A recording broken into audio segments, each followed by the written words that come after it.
today's movie review, I'll be reviewing Godzilla vs. Biollante, the overall 17th installment of the Godzilla franchise, but the second installment of the Heisei continuity. And the production to this movie is very interesting, because supposedly, back in 1985, TOHO held a contest for the next installment of the Heisei movie series, in which they wanted people to submit a script revolved around Godzilla fighting a original monster. And there were two scripts that were chosen to be potential ideas for movies. One which revolved around Godzilla battling a giant plant monster, and the other one which revolved around Godzilla battling a supercomputer from the future. And as production progressed, TOHO ultimately decided to pick the script revolved around Godzilla battling the giant plant monster, but as for the other script which revolved around Godzilla battling the supercomputer, TOHO did not immediately scrap that script. All they did was they simply rewrote that script, taking out anything and everything related to Godzilla, resulted in that script becoming the 1989 cyberpunk movie Gunhead, which inspired the relatively newcomer James Cameron, who up to this point only directed one movie, that being Piranha 2: The Spawning, decided to take inspiration from Gunhead, resulting in him making the Terminator. So, long story short, Godzilla created the Terminator. But anywho, with Godzilla vs. Biollante officially hitting theaters, although it got critical praise, the movie was a financial box office disappointment, which resulted in TOHO bringing back several of Godzilla's classic friends and foes from the previous series. But I'm getting ahead of myself. As far as Godzilla vs. Biollante is concerned, much like the Return of Godzilla and Godzilla vs. Megalon, Godzilla vs. Biollante was one of those obscure Godzilla movies that was hard to get a hold of, because the only way you could get a hold of it was through old VHS releases or bootlegs, eventually getting wider home video releases sometime around 2012. And despite Godzilla vs. Biollante's obscure home video release status, Godzilla vs. Biollante, even among Godzilla fans, is often considered to be one of the best installments of the franchise, even by today's standards. And I'm not gonna lie, the first time I ever saw this movie, back when the movie was released on DVD in 2012, I did not like the movie. If anything, I actually hated the movie because I thought it was super boring at the time. And since then, I've seen the movie multiple times and I've actually enjoyed it a lot more on repeat viewing. But anywho, even though I just stated a few moments ago that this movie is generally considered one of the best installments by many Godzilla fans, I've also started to notice that there's some groups of people out there who either say that Godzilla vs. Biollante is either the most over-recommended installment of the franchise or the most under-recommended, which I find to be so interesting. Which leads me to my question: is Godzilla vs. Biollante so under-recommended that it's become over-recommended? As for the plot of the movie, set after the events of Return of Godzilla, various corporations and governments begin to collect genetic material related to Godzilla to use for their own purposes. 5 years later, a scientist is given the task of creating some bacteria for the sole purpose of eating nuclear radiation related to that of Godzilla. And upon making said anti-nuclear bacteria, he also takes some of the Godzilla cells and combines them with that of a rose, which may or may not contain the soul of his dead daughter, resulting in the creation of an abomination known as Biollante. To make matters even worse, a psychic teenager detects Godzilla has awakened within his volcanic prison and soon emerges to go on a rampage. And now it's up to the combined forces of the scientist, psychic teenager, along with the Japanese military in order to prevent Godzilla from destroying Japan, while dealing with threats from the United States, the Republic of Saradia, along with the ever-mutating Biollante, culminating in a colossal battle between Godzilla and Biollante. Now, in terms of what I liked about the movie, Godzilla vs. Biollante has a very good pacing, in that sense where the movie doesn't move too slowly to a point where it doesn't feel like it's gone by too long, nor does it go by too fast to a point where it feels like the movie's over in a blink of an eye. It feels like the way the movie moves from one scene to the next feels natural. and finds that sweet spot in between moving slow or fast, allowing the movie to move at just the right speed. And on top of that, it does feel like all the scenes are there in regards to the way they're edited, shot, and paced are all in the right order, allowing the movie to flow naturally from start to finish. Another aspect to the movie that I liked are the practical effects. I think they're just as good, if not better, than the practical effects we saw in The Return of Godzilla. Everything from the very large buildings to the suitmation between Godzilla and various forms of Biollante we see throughout the movie. Not one practical effect looks bad in this either. And even though this came out in 1989, I think a lot of these practical effects still hold up very well today, looking better than most movies that rely heavily on CGI, with the best practical effect in the entire movie being Biollante's final form, which is an achievement in practical effects, because not only is it a man-in-suit creation, but it's also this gigantic puppet. But I don't want to get too ahead of myself, because I do want to talk about Biollante a little later. But as for Godzilla, the filmmakers give this Godzilla a huge redesign overhaul, which in my opinion looks so much better than the design that was featured in The Return of Godzilla. Because with that Godzilla suit,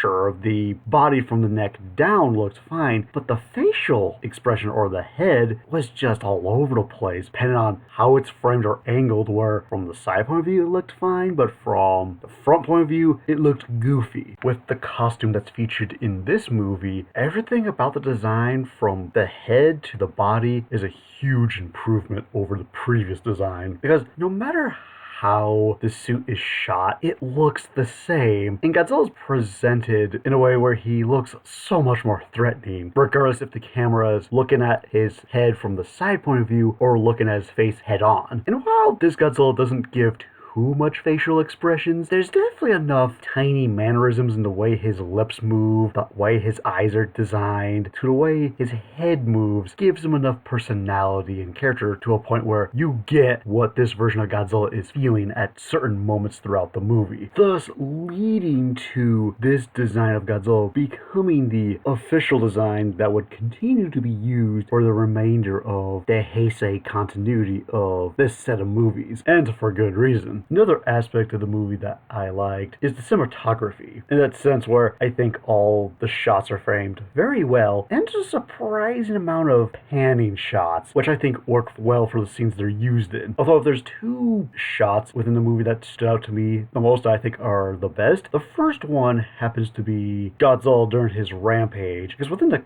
context of that scene, in terms of how it's filmed, it's a good example of forced perspective, because the way they shot the scene, they had the guy in the Godzilla suit on stage, and then right next to him you had all the buildings, and in front of those buildings you had a camera. Now both the buildings and the camera are on a dolly, but what they did was they had the guy in the Godzilla suit and the camera move in one direction at the same time, whereas the buildings in between them were on a separate dolly moving the opposite direction, giving this really cool illusion of Godzilla moving through a city, which is something I have not seen before in a Godzilla movie. And the second shot that stood out to me, which is my favorite shot in the entire movie, occurs during the final battle between Godzilla and Biollante, where it's this wide shot, and in the foreground you have all the main cast of human characters standing on this hill watching Godzilla battling Biollante in the background, and you just get a sense of size between these two monsters in terms of just how massive Biollante is in comparison to Godzilla. And it really captures the scale of these monsters very well, and shows just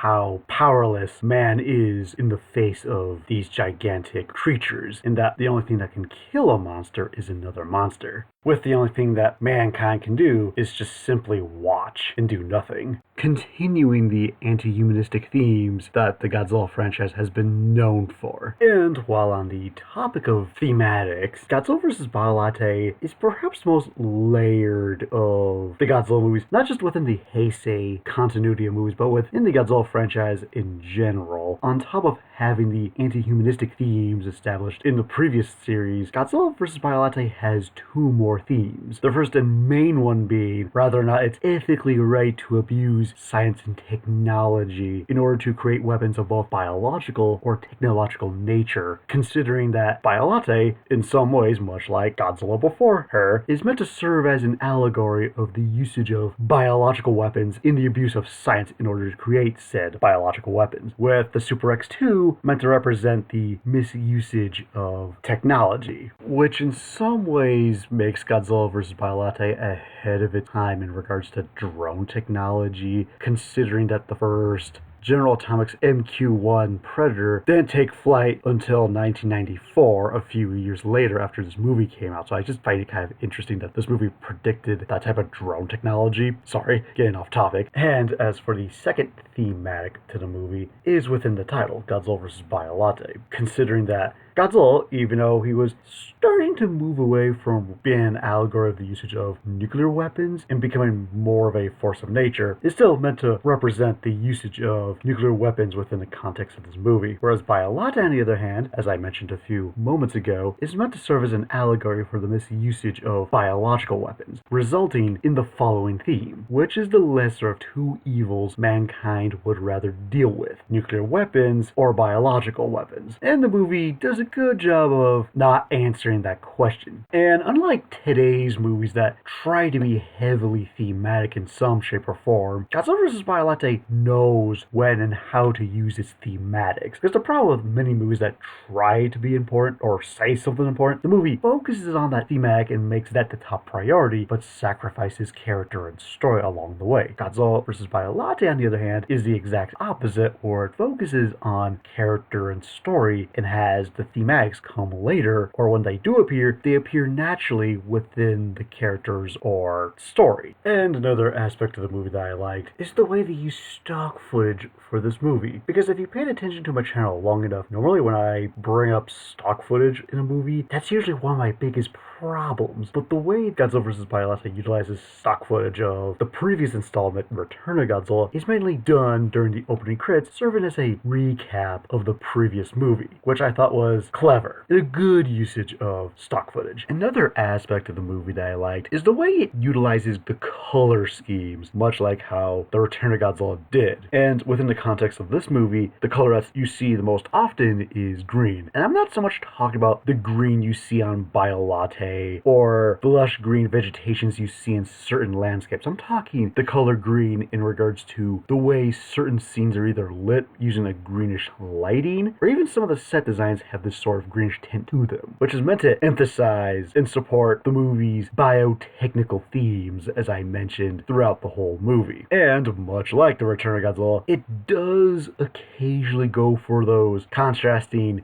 greens and reds, but done in a way that doesn't make me think of Christmas. And another aspect of the movie I liked that I thought this movie did better than its predecessor was having a better human cast of characters. In that sense where not only do each of these characters have fully fleshed out story arcs, but each of them serve a purpose within the context of the narrative to this movie. And on top of that, in my opinion, this movie introduces one of the best human characters you will ever see in a Godzilla movie, that being Colonel Gondo, where unlike most human characters in a Godzilla movie where they dread his return, he's one of the few characters that eagerly awaits Godzilla's return because it gives him a sense of purpose and duty to do, because he's one of the few people that is more than willing to fight against Godzilla, and the guy's a bona fide badass that periodically spits out one-liners. That's great. And out of any character within this movie, I think he has the best send-off, in my opinion. And as for the last aspect of the movie that I liked, is the unintentional humor. I know that sounds kind of weird because this aspect of the movie ideally should be talked about in my next section, because there are several key moments that occur throughout the movie that I think were meant to be taken seriously, but the way they were executed I thought were so unintentionally funny that made the movie just that more entertaining. And I know that might sound like a bad thing in most other movies, but I think for a movie like this where the subject matter is super heavy and serious, you kind of need to have those lighter, funnier moments sprinkled through, and this movie has just the right amount of unintentionally funny moments, with my favorite moment in question being the shootout between the two American bio agents and the assassin, where you have one of the Americans saying, "We're the real lethal weapon." I mean, this part just made me burst out laughing because of how ridiculous that line delivery is. Now, in terms of aspects of the movie that I have mixed feelings on, revolves around the soundtrack to the movie, because unlike the previous installment, this movie actually includes soundtracks that were composed by Akira Ifukube, with a bit of modernization to them, but it still maintained a lot of those themes, with some original stuff. And here's the thing, when the movie does indeed use the themes that were composed by Akira Ifukube, they're really great. As for the original stuff composed by, I forget the guy's name, but he's the same guy that did the soundtrack for the Dragon Quest video games, but anytime you hear his original stuff, it's kind of hit and miss. Some of it sounds fantastic, and some bits of soundtrack are very cheesy. To get an idea of what I'm talking about, if you ever seen the Hayao Miyazaki movie Nausicaa and the Valley of the Wind, the soundtrack is very similar, where anytime you have an action scene, there's this really cheesy music playing in the background that doesn't really fit the moment of that action sequence. Yet during the non-action sequences, when there is music playing, it's music that fits the scene. That's essentially how I feel about the soundtrack for this movie. When you have music playing during the non-action scenes, I think the music is very fitting, but during some of the action scenes, it sounds super cheesy. Especially the Biowars theme that plays near the beginning of the movie. Another aspect of the movie I have mixed feelings on is a big one, and it revolves around Biollante herself, because there is a lot to like about the character. Everything from Biollante's backstory, the design, the technicals behind it, and the accompanying themes, which I already mentioned earlier in this review, starting with its design. Because Biollante goes through two forms in this movie. The first form being just a giant rose, and then you got the second form, which is its final form that has like the huge mosasaur mouth. I think the designs are beautifully grotesque, especially the final form. Also, within the context of the entire Godzilla franchise, this is the first time Godzilla not only has fought against a plant-themed monster, but a monster made through genetic engineering. Sure, Godzilla during the Showa period has fought a variety of enemies ranging from aliens, giant robots, prehistoric creatures, and mutations, but with the mutations within the context of those movies, sure, it was a science experiment gone wrong in which a monster derived from said experiment, but at least with those mutations, it was just simply a regular normal animal that was mutated into becoming giant-sized. Biollante takes that to a whole new extreme, because it's not just an animal. It's a monster that's one part Godzilla mixed with cells from a rose mixed with a human girl, making Biollante the Godzilla equivalent to the Frankenstein monster from Frankenstein, in that sense where here's this creature that wasn't asked to be made in the first place, and upon its creation the only thing it knew was pain and suffering. And I think it was smart on the filmmaker's part to leave the human aspect of Biollante ambiguous, allowing the audience to come to their own conclusion rather than not Biollante contained the soul of Erika. As far as the technical aspects of Biollante are concerned, Biollante is a very unique monster in the way it's depicted, because unlike previous Godzilla foes, Biollante is not a man-in-suit creation, nor is it a puppet. Instead, Biollante is a fusion of the two crafts, where there is indeed a person inside operating Biollante, but externally speaking, there's a lot of people operating Biollante as well, which in my opinion is a technical achievement in practical special effects of this caliber, since it required more than 20 people to operate Biollante, especially in that final form, which led to some problems which I'll get to in a little bit, and I would discuss the thematics associated with Biollante, but I already mentioned that earlier in the review, so now onto the problems I have with Biollante. The first and really big problem with Biollante is the legacy she leaves behind. Because technically she's the first Godzilla hybrid monster to show up in a Godzilla movie, which at the time of this movie's release was very unique. However, moving past this movie down the road, because knowing what's down the road, future Godzilla monsters that aren't King Ghidorah, Mothra, or Mechagodzilla are in some shape or form related to Godzilla genetically speaking through mutation or cloning of some sort, which makes Biollante not as special in that regard. Because the legacy she should have left behind is the legacy in relation to the thematics associated with her and how those could be applied in today's day and age, or if those are outdated, maybe reinterpret Biollante with a different set of thematics that still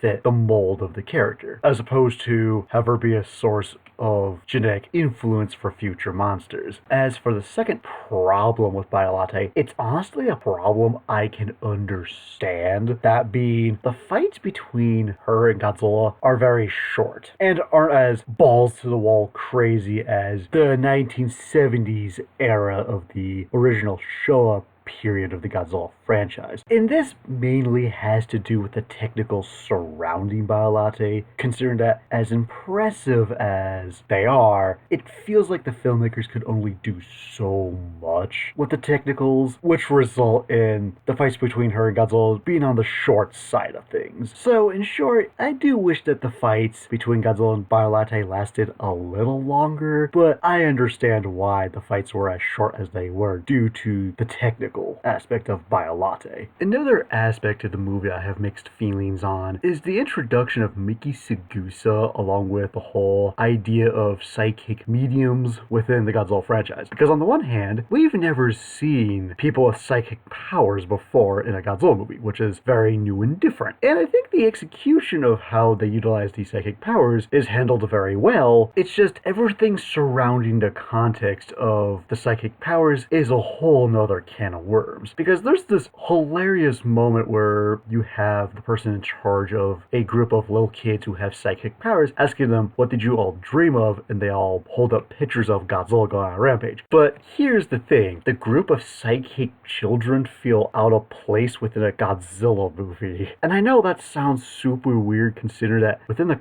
confines of this movie, we have a giant radioactive dinosaur that survived being trapped within a volcano for 5 years, a giant plant monster that spawned from a combination of said radioactive dinosaur's skin cells mixed with that of a rose that contained human DNA, a flying warship, an assassin who wears shades even though it's clearly night outside, and 2 Americans who claim to be the real lethal weapon. Or even looking at the Godzilla franchise as a whole, between Godzilla fighting aliens, giant robots, prehistoric creatures, gods, and other creatures of some sort, psychic kids feel the most out of place element within a Godzilla movie. Now, I understand that this movie came out during the late 1980s, around the height of the Cold War, in which MK Ultra was a thing, but still, psychic kids within a Godzilla movie just feel so out of place because of the lack of explanation of why psychics suddenly exist within this universe. Then you have the introduction of one of the most recognizable human characters, not just within the Heisei continuity Godzilla movies, but within the entirety of the Godzilla franchise as a whole, Miki Saegusa. Because as I mentioned a few moments ago, I think the way she utilizes her powers within the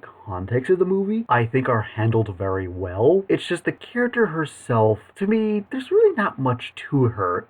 All she amounts to within the context of the movie as a character is nothing more than a glorified plot device to get the plot of the movie moving from point A to point B, and that's about it. I wish she just had a little bit more of a personality like some of the other characters we encounter throughout the movie. Now, in terms of what I disliked about the movie, the first major problem I have with the movie is the Super X2. Because within the context of this movie, they established that the Super X2 is meant to be an improvement over the original Super X. Yet, in the 2 times it fought against Godzilla, it did not perform well at all, to a point that Godzilla was able to take it out very easy. Now sure, I think the thematics behind it work, I just don't think the actual machine within the context of the movie worked against Godzilla very well. If anything, it seemed more of a downgrade, because in the previous movie, the previous Super X actually did very well against Godzilla. because it was armed with cadmium missiles that did succeed in temporarily making Godzilla fall asleep. With the Super X-2, on the other hand, sure, it was able to reflect Godzilla's atomic breath back at him, but there was a limit to it, which eventually led to its downfall. Which is embarrassing considering that the Super X-2 is meant to be an improvement over the original Super X, yet the Super X from the previous movie, even though it only fought Godzilla once, managed to put up more of a fight than the 2 times the Super X-2 fought against Godzilla in this movie.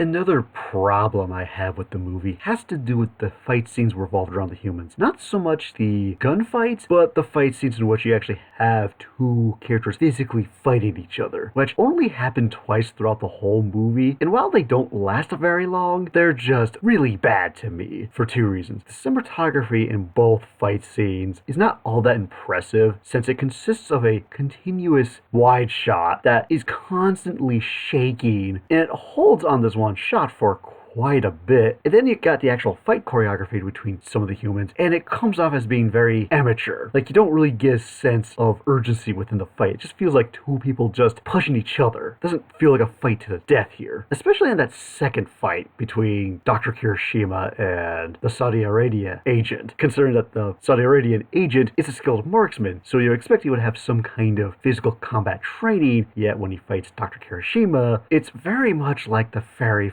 first human fight scene. It just came off as being very amateur and not professional. Now, personally, what I think they should have done was keep the idea that it's Major Sho Kurogi killing the Saudi Arabian agent, and while I think the way they killed him in the movie was great, I think it would have been better if, after you see the Saudi Arabian agent succeed in killing off one of the main characters, then maybe a few minutes later, you have Sho fire a bazooka at his car and it blows up. I think that worked a lot better in the long run, even though it's not as awesome as using the M6000 TC system to kill him. And speaking of which, this leads into the third problem I have with the movie, the M6000 Thunder Control System, which I'll just simply refer to as the M6000. Because the M6000, within the context of this movie, is a deus ex machina, because for the first 2/3 of the movie, no one ever brings it up, nor is it foreshadowed. Yet, sometime after the destruction of the Super X-2 and Godzilla get infected with the anti-nuclear bacteria, the main cast of characters discovered that the bacteria isn't working right away because Godzilla's cold-blooded. In order for the bacteria to work, he has to be warm-blooded, or at least have a warmer body temperature to do so. And the character just suddenly mentions, hey, why don't we use the M6000? Then suddenly they proceed to lure Godzilla to the M6000, fight the military, which leads into him fighting Biollante. And this happens within the last 20 to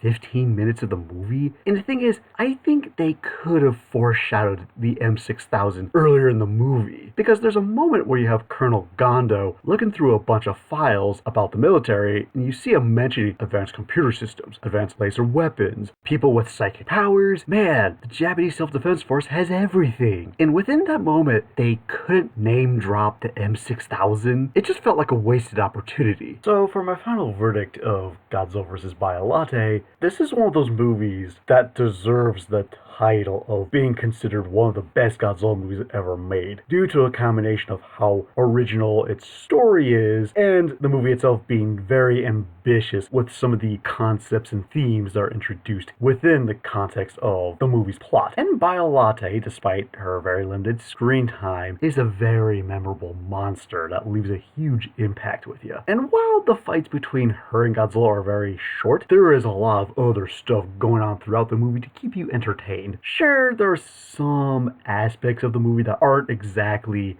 built up well or could have been written better, but I feel that Godzilla vs. Biollante is such a well-made movie that you can overlook these problems and still get a ton of enjoyment from the movie itself. So overall, Godzilla vs. Biollante is a great movie that I highly recommend watching if you haven't seen it already. And before I give my final rating, what did everyone else have to say about Godzilla vs. Biollante?